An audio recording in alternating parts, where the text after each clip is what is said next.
ورحمۃ اللہ وبرکاتہ۔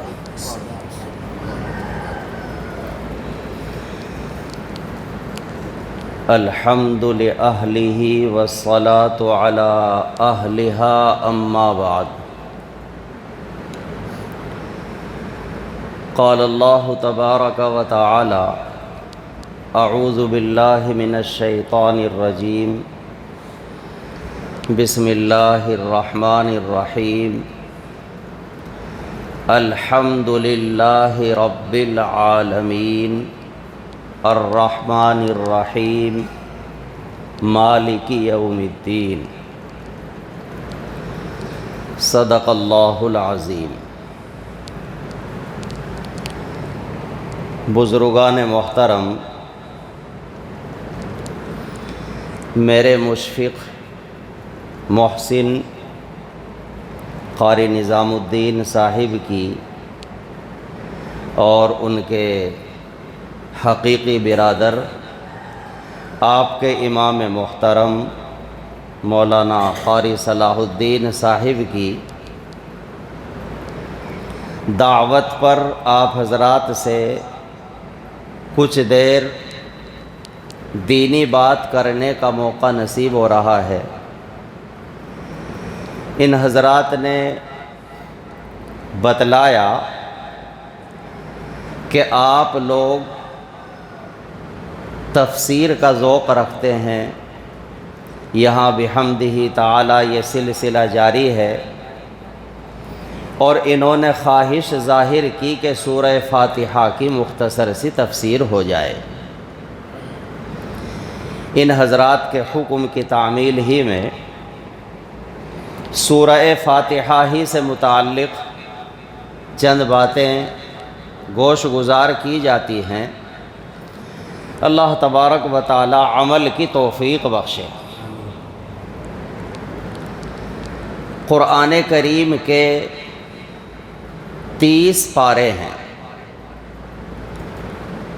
جن کو سی پارہ بھی کہا جاتا ہے۔ سی فارسی زبان میں 30 کو کہتے ہیں، اور پارہ جز، حصہ۔ تو قرآن کریم کے 30 پارے ہیں، اور قرآن کریم میں 114 سورتیں ہیں،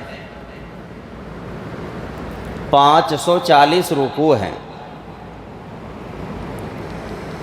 یہ 114 سورتیں، ان کے نام، ان کی ترتیب، یہ سب توقیفی ہیں، یعنی حضرت جبریل علیہ السلام نے نبی پاک صلی اللہ علیہ وسلم کو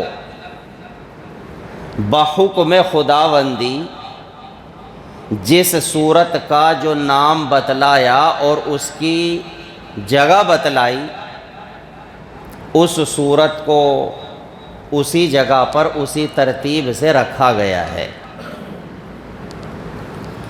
سورہ فاتحہ پورے قرآن کریم کا خلاصہ ہے۔ قرآن کریم میں کتنے علوم ہیں؟ عربی کے کسی شاعر نے کہا، جمیع العلم فی القرآن لیکن تقاصر عنہ افہام الرجال۔ قرآن میں تمام علوم موجود ہیں، کوئی علم، کوئی فن ایسا نہیں جو قرآن میں موجود نہ ہو، اور کوئی مسئلہ ایسا نہیں جس کا حل قرآن میں موجود نہ ہو۔ ایک مرتبہ کی بات ہے کہ امریکہ کے ایک ہاسپٹل میں 2 عورتوں کے یہاں ولادت ہوتی ہے، ایک کے یہاں لڑکا، دوسری کے یہاں لڑکی، مگر کچھ لوگوں کی لاپرواہی کی وجہ سے وہ بچہ بچی خلط ملط ہو گئے۔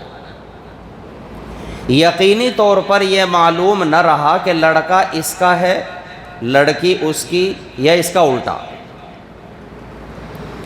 وہاں ایک مسلم ڈاکٹر تھے، تو نصارہ نے، عیسائیوں نے مسلم ڈاکٹر سے کہا آپ کا دعویٰ ہے قرآن میں ہر مسئلے کا حل موجود ہے، ہمارے سامنے یہ مشکل پیش آ گئی، یہ نہیں پتہ چل پا رہا ہے کہ لڑکا کس کا ہے، تو قرآن سے ہمارے اس مسئلے کو حل کر دیجیے۔ ڈاکٹر صاحب نے وقت مانگا، جامعہ ازہر میں مفتی صاحب کو فون کیا، مفتی صاحب نے کہا کہ آیت کریمہ تو میں پڑھتا ہوں، اس سے اس مسئلے کا حل آپ نکالیے۔ مفتی صاحب نے آیت پڑھی، لِلذَّكَرِ مِثْلُ حَظِّ الْأُنثَيَيْنِ، ایک لڑکے کا حصہ دو لڑکیوں کے حصے کے برابر ہوتا ہے۔ ڈاکٹر صاحب نے کہا کہ جی بس مسئلہ حل ہو گیا۔ دونوں عورتوں کا دودھ نکالا اور اس کو جب چیک کیا تو جس خاتون کا لڑکا تھا اس کے دودھ میں سارے وٹامن ڈبل، اور جس کی لڑکی تھی اس کے دودھ میں سارے وٹامن سنگل۔ ڈاکٹر لوگ حیران رہ گئے اور کچھ لوگ مشرف و اسلام ہو گئے۔ قرآن کریم میں تمام علوم ہیں، لیکن ہماری عقل، ہماری سمجھ وہاں تک پہنچ نہیں پاتی۔ ویسے بنیادی طور پر سورہ فاتحہ میں 6 قسم کے مضامین ذکر کیے گئے ہیں۔ توحید، اللہ کو ایک ماننا، رسالت، نبی پاک صلی اللہ علیہ وسلم کو اللہ کا آخری پیغمبر ماننا، قیامت، احکام، ماننے والے اور نہ ماننے والے، یہ 6 قسم کے مضامین پورے قرآن میں موجود ہیں۔ توحید، رسالت، قیامت، احکام، ماننے والے، نہ ماننے والے، اجمالی طور پر یہ سب مضامین سورہ فاتحہ کے اندر موجود ہیں۔ بلکہ بعض علماء نے لکھا ہے پورے قرآن کا خلاصہ سورہ فاتحہ، اور سورہ فاتحہ کا خلاصہ بسم اللہ، اور بسم اللہ کا بھی خلاصہ بسم اللہ کی با۔ پورے قرآن کا گویا کہ خلاصے کا خلاصہ بسم اللہ کی با میں ہے۔ کیسے؟ با آتا ہے عربی زبان میں الصاق کے لیے، اور الصاق کے معنی ہوتے ہیں تعلق۔ تو قرآن کریم کی تعلیمات کا، نبی پاک صلی اللہ علیہ وسلم کی تشریحات کا خلاصہ یہ کہ بندے کا اللہ کے ساتھ تعلق مضبوط ہو جائے، بندے کو ادھر ادھر بھٹکنے کی ضرورت پیش نہ آئے، بندے کا اللہ کے ساتھ تعلق مضبوط ہو جائے۔ یہی قرآن کریم کی تعلیمات کا لب لباب اور ماحصل ہے۔ یہ جو سورت ہے سورہ فاتحہ، قاضی بیضاوی رحمۃ اللہ علیہ نے اس کے تقریباً 14 نام ذکر کیے ہیں۔ اس کو سورہ فاتحہ بھی کہا جاتا ہے، قرآن کریم میں شروع کی سورت ہے۔ اس کو سورہ شفا بھی کہا جاتا ہے۔ اللہ تبارک و تعالیٰ نے اس سورت میں بھی خاص شفا رکھی ہے۔ اس کو سورہ کنز بھی کہا جاتا ہے، اس کو سورہ تعلیم المسئلہ بھی کہا جاتا ہے۔ اللہ تعالیٰ کا ہم پر کتنا بڑا احسان ہے، کتنا بڑا کرم ہے کہ اللہ نے اپنے سے مانگنے کا طریقہ بھی ہمیں بتلایا ہے۔ اگر کوئی شخص کسی بڑے ادھیکاری کے پاس کسی بڑے عہدے دار کے پاس جائے تو جاتے ہی فوراً اپنی فرمائش نہیں رکھ دیتا، اگر کوئی ایسی حرکت کرتا ہے تو اس کی فرمائش شاید قبول نہ ہو، پہلے مزاج پرسی کی جاتی ہے، ان کے کام کو سراہا جاتا ہے، تعریف کی جاتی ہے، اس کے بعد اپنا آنے کا مقصد رکھا جاتا ہے۔ اللہ تعالیٰ نے ہمیں اس صورت کے ذریعے یہ سکھلایا کہ مجھ سے مانگنے کا یہ طریقہ ہے، اس لیے اس کو تعلیم المسئلہ بھی کہتے ہیں، اور اس کا نام ام القرآن بھی ہے۔ یہ قرآن کریم کی اصل ہے اور خلاصہ ہے، اس لیے اس کو ام القرآن بھی کہا جاتا ہے، اور یہ 7 مثانی بھی ہے، یعنی اس سورت کے اندر 7 آیتیں ہیں۔ البتہ پہلی آیت کون سی ہے، آخری آیت کون سی ہے، اس میں تھوڑا سا اختلاف ہے۔ ہمارے یہاں احناف کے نزدیک پہلی آیت الحمدللہ رب العالمین ہے، اگرچہ امام شافعی رحمۃ اللہ علیہ کہتے ہیں کہ پہلی آیت بسم اللہ الرحمن الرحیم ہے، اور آخری آیت ہے صراط الذین انعمت علیہم غیر المغضوب علیہم ولا الضالین۔ اللہ نے ہمیں اس صورت کے ذریعے اپنے سے مانگنے کا، اپنے سے تعلق قائم کرنے کا طریقہ بتلایا کہ سب سے پہلے یہ کہو الحمدللہ رب العالمین۔ تمام تعریفیں، تمام صفات کمالیہ اللہ کے لیے ثابت ہے جو تمام جہانوں کا پروردگار ہے۔ آسمانوں کو کس نے بنایا، یہ زمین کس نے بچھائی، ہمیں کس نے پیدا کیا، اور کائنات کی ہر ایک شے، ذرے ذرے کو پیدا کرنے والا اللہ ہے۔ اور کسی بھی عمارت کی تعریف کریں یا کسی بھی دنیاوی چیز کی تعریف کریں تو وہ حقیقت میں اس کے بنانے والے کی تعریف ہوتی ہے۔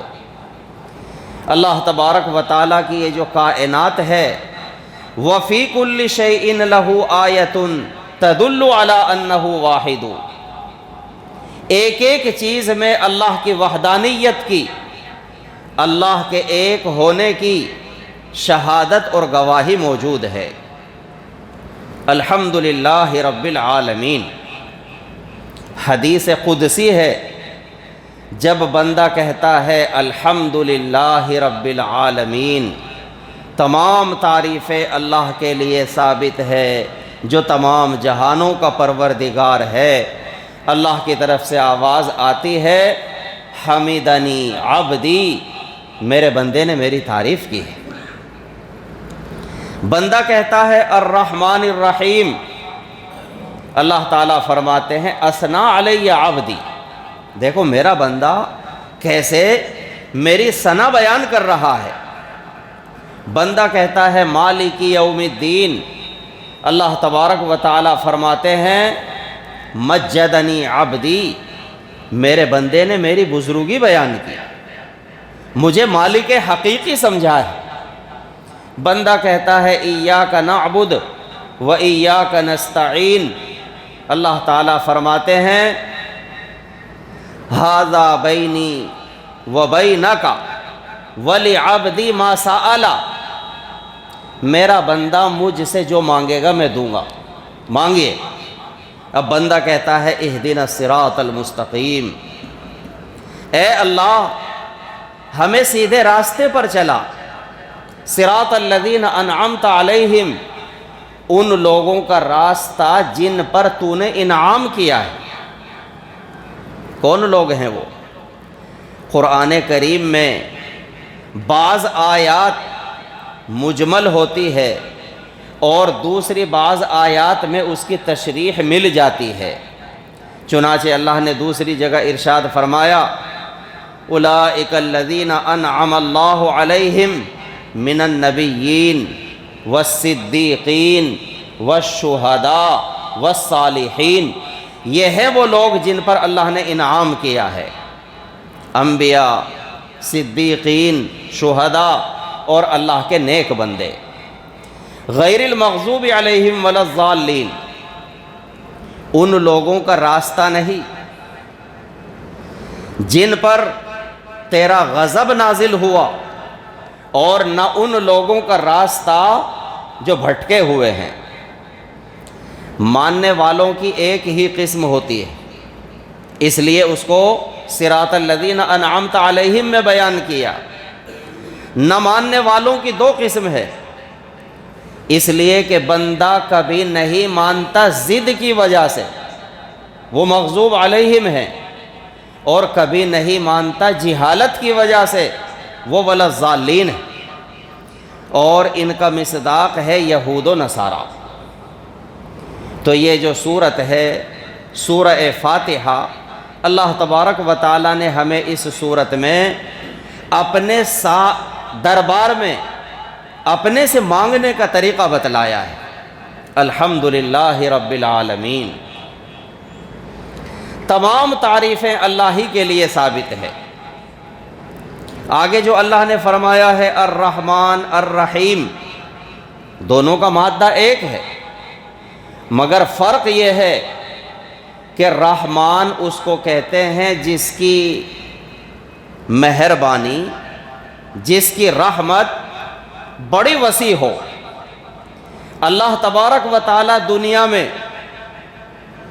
اپنا نام لینے والوں کو بھی کھلاتا ہے، اپنی عبادت کرنے والوں کو بھی کھلاتا ہے، اور جو بت پرستی کر رہے ہیں، شرک کر رہے ہیں، اللہ کی نافرمانی میں مبتلا ہے، اللہ دنیا میں کھلاتا ان کو بھی۔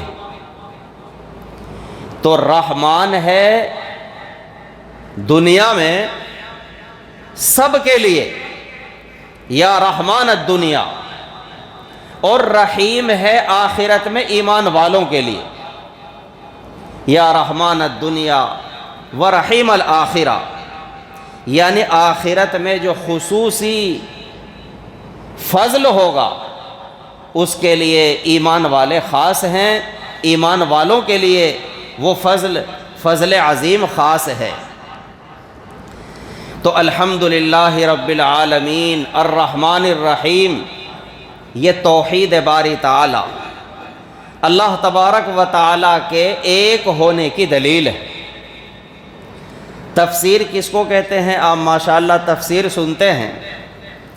نبی پاک صلی اللہ علیہ وسلم نے جو احادیث بیان فرمائی، یعنی آپ کی جو باتیں ہیں، آپ کے اقوال ہیں، آپ کے افعال ہیں، وہ سب قرآن کی تفسیر ہے۔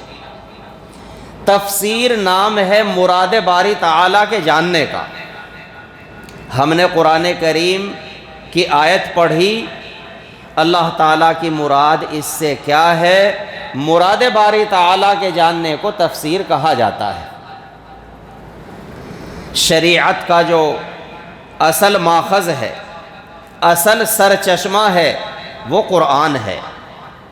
نبی پاک صلی اللہ علیہ وسلم اس کے شارح ہیں، مفسر ہیں۔ جتنی احادیث ہیں وہ سب کے سب قرآن کریم کی شرح ہے۔ جب احادیث شرح قرآن ہے تو نبی صلی اللہ علیہ وسلم کی ذات شارح قرآن ہے۔ فَهُوَ الْمُفَسِّرُ لِلْكِتَابِ وَإِنَّمَا نَطَقَ النَّبِيُّ صلی اللہ علیہ وسلم لَنَا بِهِ عَن رَبِّهِ۔ میں بہت مختصر سے انداز میں یہ باتیں بہت مختصر کر کے بتلا رہا ہوں، ورنہ قرآن کریم علوم کا اتنا بڑا سمندر ہے کہ ہم لوگوں کو ایک ایک آیت کی تشریح کرنے میں ہفتوں گزر جاتے ہیں، اور جتنا مطالعہ زیادہ کریں اتنے ہی قرآن کریم کے نکات سامنے آتے رہتے ہیں۔ مثلا سورہ بقرہ میں شروع کے اندر ہے الف لام میم، یہ مقطعات میں سے ہے۔ پورے قرآن کی 114 سورتوں میں 29 سورتوں کے شروع میں مقطعات ہیں، اور اللہ تبارک و تعالیٰ کا چیلنج دیکھیے کہ جو حروف تہجی ہوتے ہیں الف با تا سا، اللہ نے ان میں سے 14 حرف لیے، 14 چھوڑ دیے کہ تمہارا جو دعویٰ ہے کہ یہ قرآن اللہ کا کلام نہیں، تم اس جیسا کلام تو کیا پیش کر کے دکھلاؤ گے، یہی بتلا دو الف لام میم کے معنی کیا ہے، معنی ہی بتلا دو۔ اور یہ کوئی غیر عربی زبان نہیں، عربی زبان ہے، تم عربی ہو، مادری زبان عربی ہے، ہر آدمی اپنی زبان میں مہارت رکھتا ہے، ایک ایک لفظ کا ترجمہ مطلب بتلا سکتا ہے، بتلاؤ الف لام میم کے کیا معنی ہے۔ کچھ یہود نے چیلنج قبول کرتے ہوئے کہا ہمیں پتہ چل گیا الف لام میم کا مطلب کیا ہے۔ نبی پاک صلی اللہ علیہ وسلم نے پوچھا کہ بتلاؤ، کہنے لگے الف لام میم کا مطلب یہ ہے کہ یہ دین صرف 71 سال چلے گا۔ سرکار دو عالم صلی اللہ علیہ وسلم نے پوچھا کہ آپ کیسے سمجھے؟ کہ دیکھو الف کا نمبر ہوتا ہے 1، لام کے نمبر ہیں 30، میم کے نمبر ہیں 40، 30 40 70 اور 1 71۔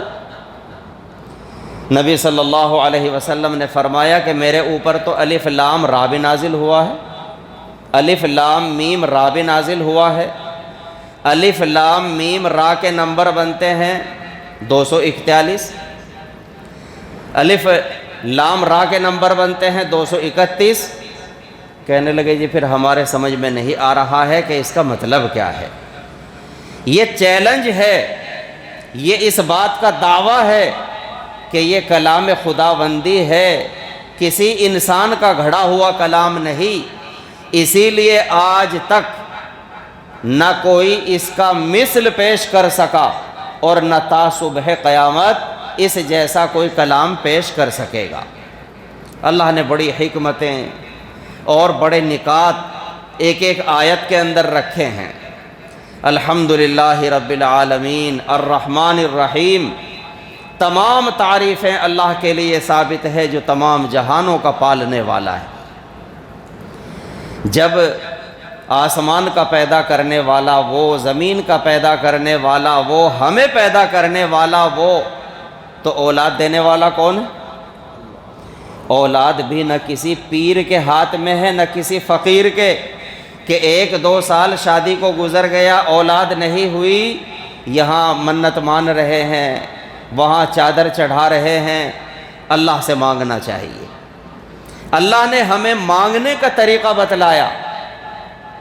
اگر کوئی بڑا آدمی اپنے یہاں ملازم جس کو کھلاتا پلاتا ہے اور اس کو یہ دیکھے کہ وہ کام پڑوسی کا کر رہا ہے، مالک کیا کہے گا؟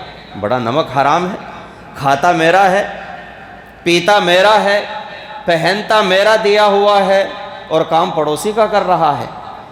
تو ہمیں ہر چھوٹی بڑی چیز کا سوال صرف اور صرف کس سے کرنا چاہیے؟ اللہ سے۔ بہت سے لوگ بیماریوں کی، طرح طرح کی پریشانیوں کی شکایت رکھتے ہیں۔ حدیث شریف سے معلوم ہوتا ہے کہ تہجد کے جہاں اور بہت سارے فائدے ہیں، ایک فائدہ تہجد پڑھنے کا بڑی بیماریوں سے شفا کا ہونا بھی ہے۔ رات کی تاریکی میں اٹھیے، اللہ کے سامنے دامن پھیلائیے، ندامت کے آنسو بہائیے کہ ہماری زندگی جو غفلت میں گزر گئی، خواب غفلت میں پورا وقت گزر گیا، اللہ سے اپنے جرم کی، اللہ تعالیٰ سے اپنی غلطیوں کی معافی مانگیے، اور ہر چیز کا سوال صرف اور صرف اللہ سے کیجیے۔ اللہ نے فرمایا مالک یوم الدین۔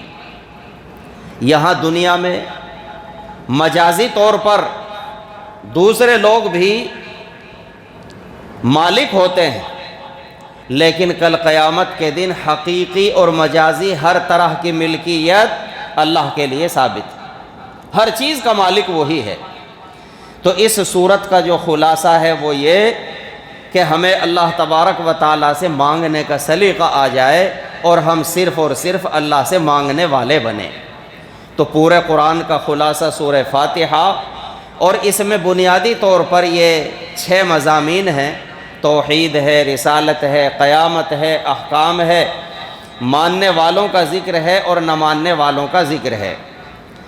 ایک بہت بڑے مفسر گزرے ہیں حضرت مولانا احمد لاہوری نور اللہ مرقدہ۔ ایک مرتبہ کسی بڑے مجمع میں ان کو مختصر وقت میں اپنی بات رکھنے کا حکم دیا گیا، تو حضرت مولانا احمد علی لاہوری نے وہاں یوں کہا کہ بھائی پورے دین کا جو خلاصہ ہے وہ یہ سمجھ لیجئے، اللہ کو راضی کر لو عبادت کر کے، اللہ کو راضی کر لو عبادت کر کے، رسول کو راضی کر لو اطاعت کر کے، اور مخلوق کو راضی کر لو مخلوق کی خدمت کر کے۔ اللہ کی عبادت، رسول کی اطاعت اور اللہ کے بندوں کی خدمت۔ اللہ تبارک و تعالی ہم سبھی کو عمل کی توفیق بخشے، اور یہاں بحمدہ تعالی جو سلسلہ چل رہا ہے تفسیر کا، ہر ایک مسلمان پر قرآن کے 5 حق عائد ہوتے ہیں۔ قرآن کو اللہ کا کلام ماننا، یہ اللہ کا کلام ہے، اور قرآن کریم کی تلاوت کا معمول بنانا۔ آج ہم کسی تعویذ والے کے پاس جاتے ہیں، دم کراتے ہیں، تعویذ لیتے ہیں، پانی چھڑکتے ہیں، کیلے گاڑتے ہیں گھر میں برکت کے لیے۔ گھر میں برکت کیسے آئے گی؟ گھر میں برکت آئے گی گھروں میں نماز پڑھنے سے، گھروں میں بلند آواز کے ساتھ تلاوت کرنے سے۔ نبی پاک صلی اللہ علیہ وسلم نے حضرت ابو بکر رضی اللہ تعالی عنہ کو تہجد میں قرآن پڑھتے ہوئے دیکھا، آہستہ آہستہ پڑھ رہے ہیں۔ عمر فاروق کو دیکھا زور سے پڑھ رہے ہیں۔ تو جب صبح مجلس میں عمر فاروق سے پوچھا کہ آپ زور زور سے قرآن کیوں پڑھ رہے تھے، عمر فاروق رضی اللہ تعالیٰ عنہ نے بتلایا کہ میں سونے والوں کو جگا رہا تھا اور شیاطین کو بھگا رہا تھا۔ تو گھروں سے شیاطین کو بھگانے کا ذریعہ ہے گھروں میں قرآن کریم کی تلاوت کا معمول بنانا، قرآن کریم کی تفسیر جاننا، مراد باری تعالیٰ کو پہچاننا، یہ بھی ہم میں سے ہر ایک کی ذمہ داری ہے۔ قرآن کریم کے احکام پر عمل کرنا اور قرآن کریم کے احکام دوسروں کو پہنچانا، یہ ہم میں سے ہر ایک کی ذمہ داری بنتی ہے۔ اللہ تعالی ہم سبھی کو اپنے سے مانگنے والا بنائے، اور غیروں کے سامنے ہاتھ پھیلانے سے، غیروں کی محتاجگی سے اللہ ہم سب کی حفاظت فرمائے۔ وآخر دعوانا ان الحمد للہ رب العالمین۔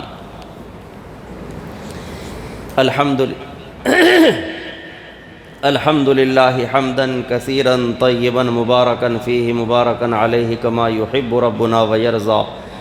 اللہم صلی علی سیدنا و مولانا محمد وعلی آل سیدنا و مولانا محمد وبارک وسلم۔ ربنا ظلمنا انفسنا وإن لم تغفر لنا وترحمنا لنکونن من الخاسرین۔ ربنا لا تجعلنا فتنة للقوم الظالمین ونجنا برحمتک من القوم الکافرین۔ ربنا آتنا فی الدنیا حسنة وفی الآخرة حسنة وقنا عذاب النار۔ اے اللہ ہمارے چھوٹے بڑے تمام گناہوں کو معاف فرما۔ اے اللہ ہمیشہ اپنی مرضیات پر چلنے کی توفیق عطا فرما، نامرضیات سے ہم سب کی حفاظت فرما۔ اے اللہ پوری دنیا کے اندر امن و امان قائم فرما، پوری دنیا کے مسلمانوں کی جان کی، مال کی، ایمان کی، عزت کی، آبرو کی حفاظت فرما۔ اے اللہ تمام مدارس کی، مساجد کی، مراکز کی، خانقاہوں کی حفاظت فرما، حرمین شریفین کی حفاظت فرما، مسجد اقصیٰ کی حفاظت فرما۔ اے اللہ ہماری نسلوں کی بھی بے دینی سے حفاظت فرما، نمازوں کی پابندی کی توفیق عطا فرما، تلاوت کا ذوق شوق نصیب فرما، سنتوں کے اہتمام کی توفیق عطا فرما۔ اے اللہ اس مجلس کے اندر تیرے مقبول اور محبوب بندے بھی ہیں، اے اللہ سفید ریش بزرگ بھی ہیں، معصوم بچے بھی ہیں، سب تیرے سامنے ہاتھ پھیلا کر کے مغفرت کی بھیک مانگتے ہیں۔